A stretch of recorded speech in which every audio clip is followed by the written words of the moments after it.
Ngayong gabi, bumagsak ang 45 taong rehimen ng Iran. Ang napakalaking pader ng seguridad na sinasabing hindi kayang give-in na itinayo sa halagang bilyon-bilyong dolyar ay hindi bumagsak dahil sa isang pag-atake ng missile mula sa labas, kundi dahil sa isang makasaysayang pagtataksil mula sa loob, isang pag-aalsa.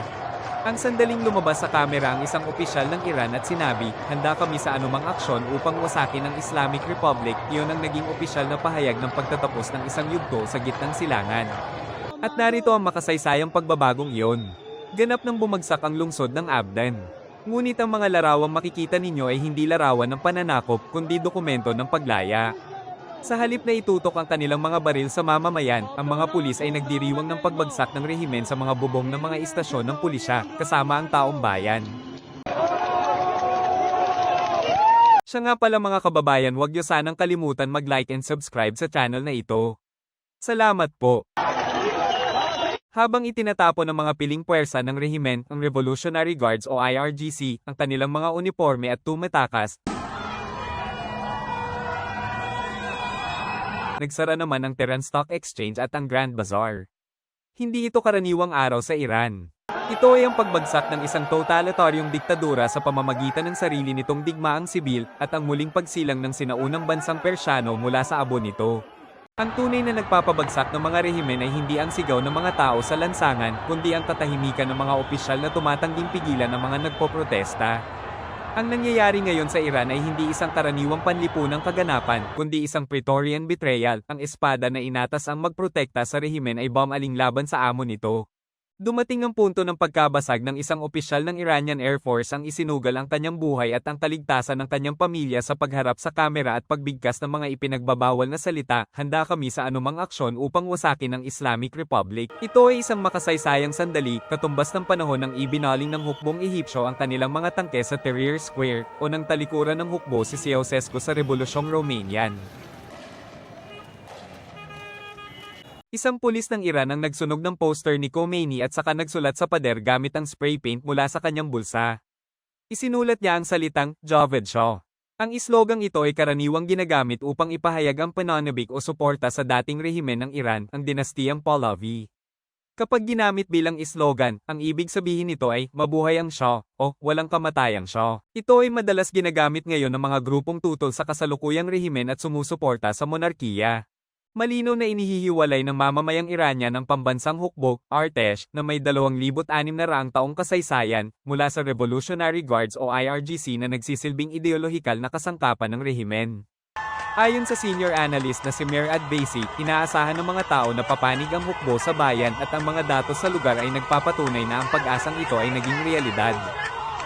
Matatagpuan sa isang estratehikong lokasyon sa lalawigan ng Ilem, pumasok ang Abdanan sa kasaysayan bilang unang lungsod na nabura sa mapa ng rehimen at idinagdag sa mapa ng soberanya ng mamamayan. Dahil tumakas na ang mga itinalagang gobernador, administrador, at pinuno ng seguridad ng rehimen, at ganap ng kontrolado ng mga nagpoprotesta ang mga gusaling pampubliko, ang lungsod na ito ay isa ng malayang sona. Sa mga bidyong nakumpirma mula sa rehiyon, makikita ang mga taong nagsasayaw sa mga lansangan bilang pagdiriwang. Bukas ang mga pinto ng mga istasyon ng pulisya sa publiko, at ang pader na tinatawag nilang Wall of Fear na itinayo sa loob ng maraming taon ay tuluyan ng gumuho. Ang pagbagsak ng Abdan ay hindi lamang lokal na tagumpay. Ito ay konkretong patunay na posible rin itong mangyari sa iba pang 70 lungsod. Kapag bumagsak ang isang lungsod, nababasag ang psikolohikal na hadlang at sumusunod ang iba.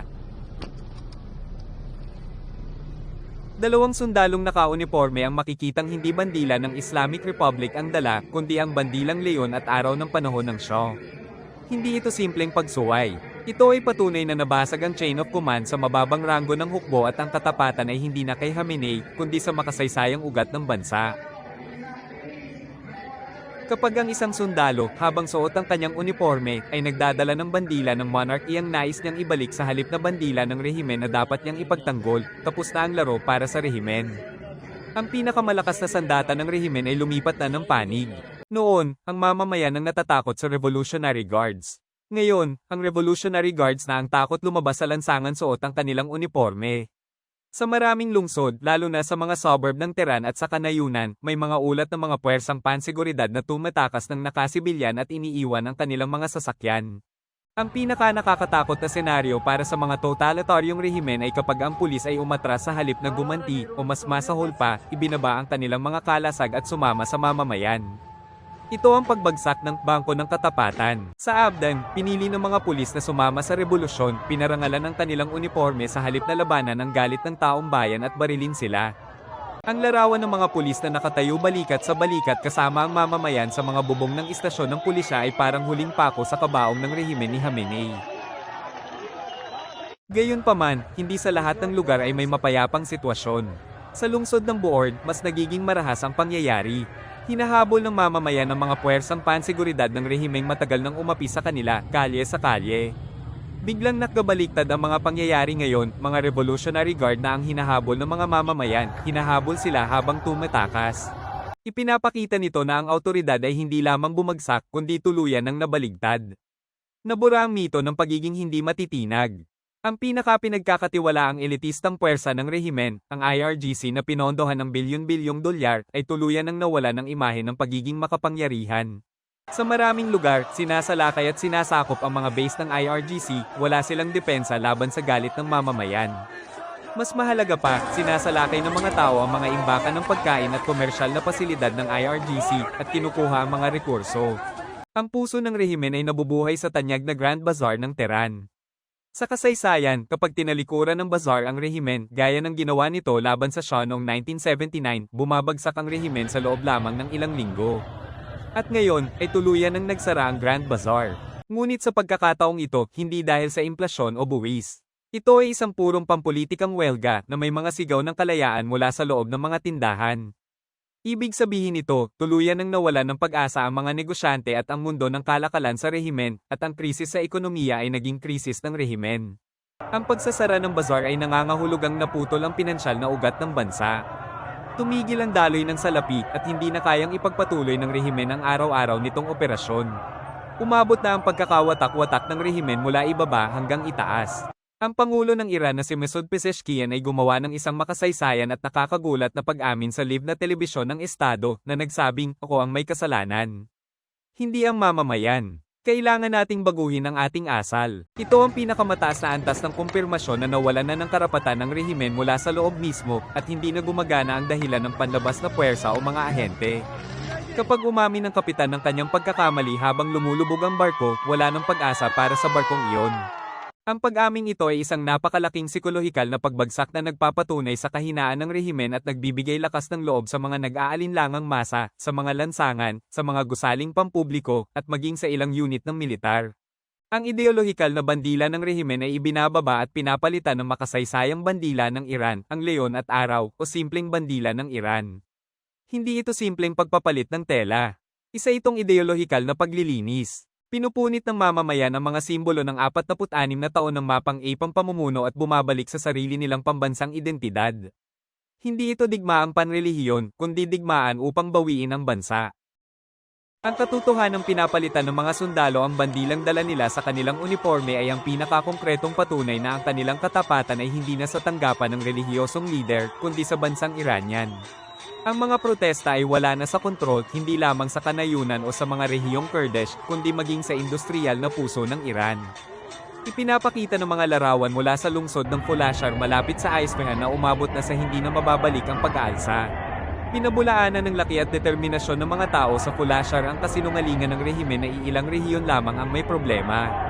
Tulad ng paulit-ulit na babala ng analyst na si Morad Vaisi, ang rehimen ay nasa bingit ng pagbagsak at gaya ng lahat ng diktador sa kasaysayan, susubukan itong gamitin ang huling barahan nito, ang pagpapalala ng karahasan at kaguluhan.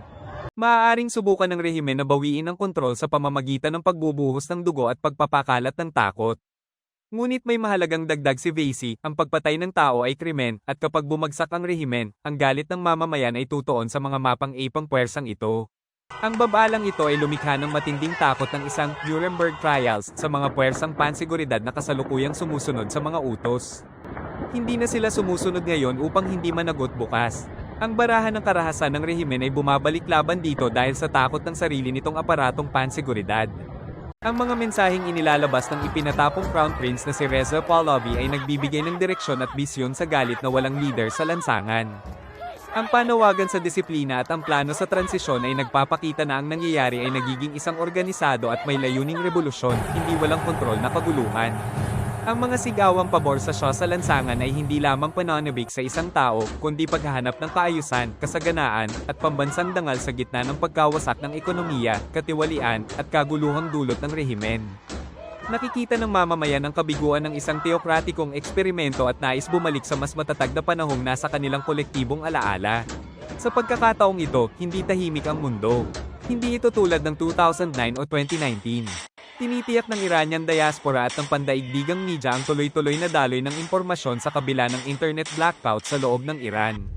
Salamat sa mga Starlink terminal, VPN networks, at matatapang na citizen journalist, hindi na kayang magsagawa ng massacre ng rehimen habang nagkukunwaring walang nakatingin.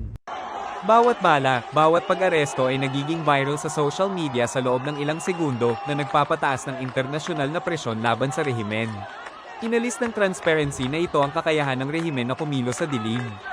Sa ilalim ng matang nakamasid ng pandaigdigang komunidad, limitado ang kakayahan ng mga puwersang pansiguridad na gumawa ng karahasan na nagbibigay ng moral na bentahe sa mga nagpoprotesta.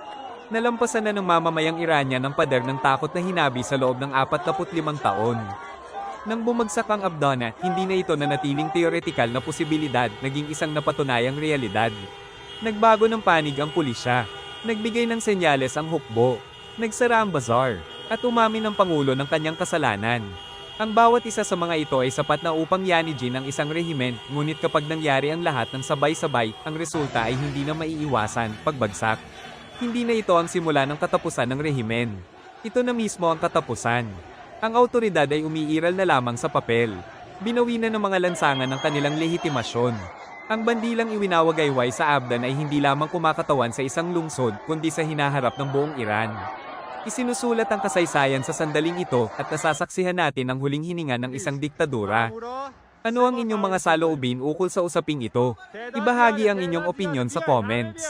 Upang manatiling updated sa mga eksklusibong pagsusuri ng Pwede Rin Channel, mangyaring mag-subscribe sa aming channel at huwag kalimutang i-on ang notifications.